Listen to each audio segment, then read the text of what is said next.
No, that was still black and white with a tiny bit of red just for the blood effect. But yeah, back then it was just black and white. Now it's color. So was that just like over time you kind of shifted that way, or is it like a time issue, or like money, or just like you getting more comfortable shading with colors? What it was is I really wanted to improve the digital drawing because it was looking nice, but it was starting to get a bit samey. Yeah. So I actually found a course online. It was called the Concept Art Accelerator Pack, something like that. And this dude, he went into depth of how to do proper concept art, and a lot of it wasn't quite applicable to me because he was like, you need to experiment with your layout and all that. And I was like, well, for me, with the way the videos are set up, it's all pretty samey. But he then went into color theory and all this kind of stuff, and I looked at it and I was just like, what if I could do it? Just give it a go, switch to color. And so I just thought, heck, we'll just give it a go. So in that video, I threw the black and white out and just went full color, and it looked awesome. And so I just I stuck with it, and I really like it now. It's good to have some vibrancy. I do think it looks good too. And yes, people, I do watch videos of my guests before the podcast comes out. I know we're gonna have a million comments of that now. Don't worry. Although I will, I have had a few comments from people saying that they do prefer the black and white because it looks nitty gritty, you know, because it's like the foundation. It's not this beautiful, vibrant world. It's dark, you know. The whole we live in the dark, so you can live in the light. That kind of feel to it, which, you know, I completely agree with. Yeah. But at the same time, you know, it's artwork, so got to make it look pretty. Have you experimented with like maybe doing like different types of saturations or different like color tones and things like that? Or I'm assuming it's an ongoing process of you experimenting. Yeah, it's just ongoing, you know. I'll pick up more as I go along. But at the moment, no, I haven't tried with different saturations or anything like that. It's just, what color should this be? Plop that on, there we go. Yeah. Well, I was gonna say, let me gather my thoughts again. Color drawing. Oh, like, have you ever thought about doing different mediums, like other than digital, for the videos? Like, obviously you started with doing pencil and things like that, but have you ever considered like painting, or who knows? I did back in the early days. I did consider like doing loads of different videos and loads of different mediums. So I was thinking like charcoal. We'll do paint. We'll do something digital. We'll do like just a line drawing. But unfortunately, I never quite got around to it, and now it's got to the point where it's more a time thing. I don't really have the time to spare to do all the different mediums, because it's really like I have to get another video out as quickly as I can, really, because the longer that a video doesn't go up on the channel, the more YouTube forgets, and then everything gets left behind. So it's really a battle with myself and the clock at this point, so sadly I don't have the time to experiment with new mediums. But then we've got Mr. Torchy coming in. He's bringing some new artwork, he's bringing a new technique. Did have Sumin Chion a while back as well. He was doing some comic kind of stuff as well. So as far as experimentation goes, that's kind of being outsourced at the moment. Good, yeah, because I feel like YouTuber burnout's a very big thing. It's good to give yourself some breathing room, some time to relax. So I've heard you talk about this in the past, but I know you're always trying to push kind of your ability and like what you're able to do. What is like, do you set out like a goal, like, oh, I'm gonna work on this specific type of drawing, or this, like drawing faces, for example, since you mentioned that earlier, or do you kind of just learn as you go instead of doing a more general learning? It kind of comes in phases. For the most part, I just learn it as I go along, but then sometimes I might just have this moment where I'm just like, ooh, let's try and do better faces, and then I'll probably work at it for like a couple of hours and then just be like, I'm just gonna go back to the regular stuff. Yeah. Mainly it's just, you just pick it up as you go along. To be fair to myself, if I actually did sit down and do all of this, I could probably get pretty good at it in a few days. I don't have the energy. I just do the normal stuff and get the video up. Make the viewers happy.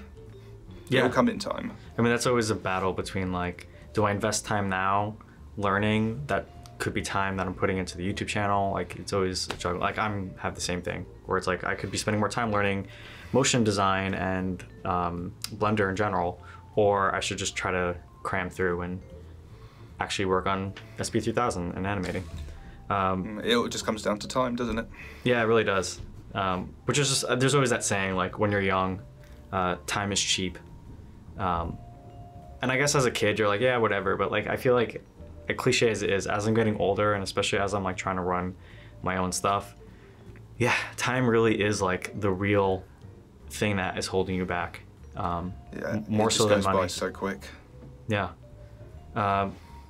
So the other thing that I wanted to bring up was for like art in general, I know a lot of times when you draw, you use references and things like that. Do you now mainly just draw off of memory, or do you have like a whole folder of like photo references and things like that? Oh, when it comes to doing, like, for example, when I, hang on a second, let me just go down to my drawer of wonders.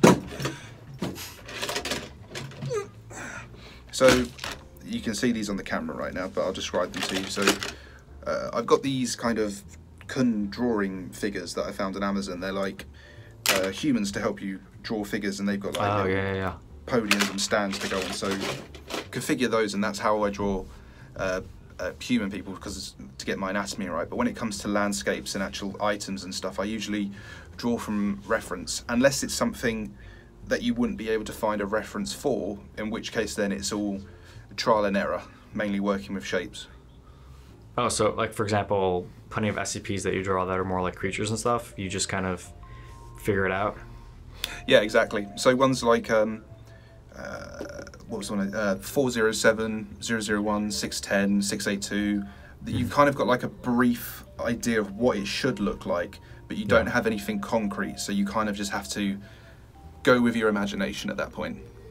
Like, I mean, for example, my 682 videos, I must have had, I don't know, 5 or 6 different versions of 682 now. I can never just stick with one I like. It always just keeps changing into something new. Yeah, I mean, that's you can't good. just go with what you want. Because I mean, that is kind of what 682 is about, though. He's always evolving and mutating and changing in appearance. I mean, even for Cedric, or Zarindo, some people know him, who does a lot of our modeling for creatures here, he's probably gone through like 5 different versions that are drastically different of 682. Which I think that's a good thing, though. Yeah, I love it. Like, I think it's always good that he doesn't get stuck in a box, and he's always like doing completely. So like, he takes a lot of his references from nature, so he'll like combine different animals and different like jaws maybe, instead of just doing the crocodile, which is the most common one. Which I think that's what's great as well about SCP creatures. Is just there's never really a concrete what it should look like. There's so much imagination involved. Like when for example, 939. Unity have got their version. HST, they're working on their own version. You've got Containment Breach that have got their own version. There's never one set kind of thing, which I love, because then it just gives you the reason to just do anything that you want, really. Yeah, I mean, like, so we're actually, Cedric's actually modeling a 939 for our next video right now. And so I kind of was like, let's try to like stay away from like the most common types. There's a specific model that someone made out of like clay and toothpicks. So I was like, let's try to like go from this inspiration, which is not as popular, but I was like, fuck it. Like, I love it. Let's just do it. When it comes to popular, don't let that get in your way. Like when I did that 173 model, that got a big mixed reception. Lots of people hated it, lots of people liked it, but it's just, if you don't experiment with new ideas, everything's just going to become the same. It's going to become grey. It's going to become boring. It's good to push the boundaries. Well, I feel like that's the most heated one out of everything, because that's like how most people get into SCP is through 173. Yeah, so many people are like, oh my god, what have you done to the nut? I literally have like on my shelf behind me a little peanut version of him. Oh, that's cute. But I'm happy that I feel like, especially over the past few years, people have been more like courageous and brave about changing up the design. Especially since it literally, for people who don't know, it's actually an art piece, and it's actually a very positive meaning behind the art piece. It's like basically that artist, I think he's a Japanese artist. A lot of his artwork has to do with like peace and humanity coming together, and like completely opposite themes than what SCP and what a snap-necking monster is about. 173 is hardly about peace on Earth. Yeah. So it's good in the long run, I think, that we're kind of trying to transition away from. I actually don't know. Did they change the picture on the main, the actual SCP page? Oh, no, I don't think they'll ever do that. Because, I mean, the original Peanut is just iconic with SCP now. I don't think they'll ever change that. But that doesn't mean you can't have a look at new ideas. I mean, there's been so many 173 different iterations and so many different artists, but the Peanut will remain the Peanut. He's not going anywhere.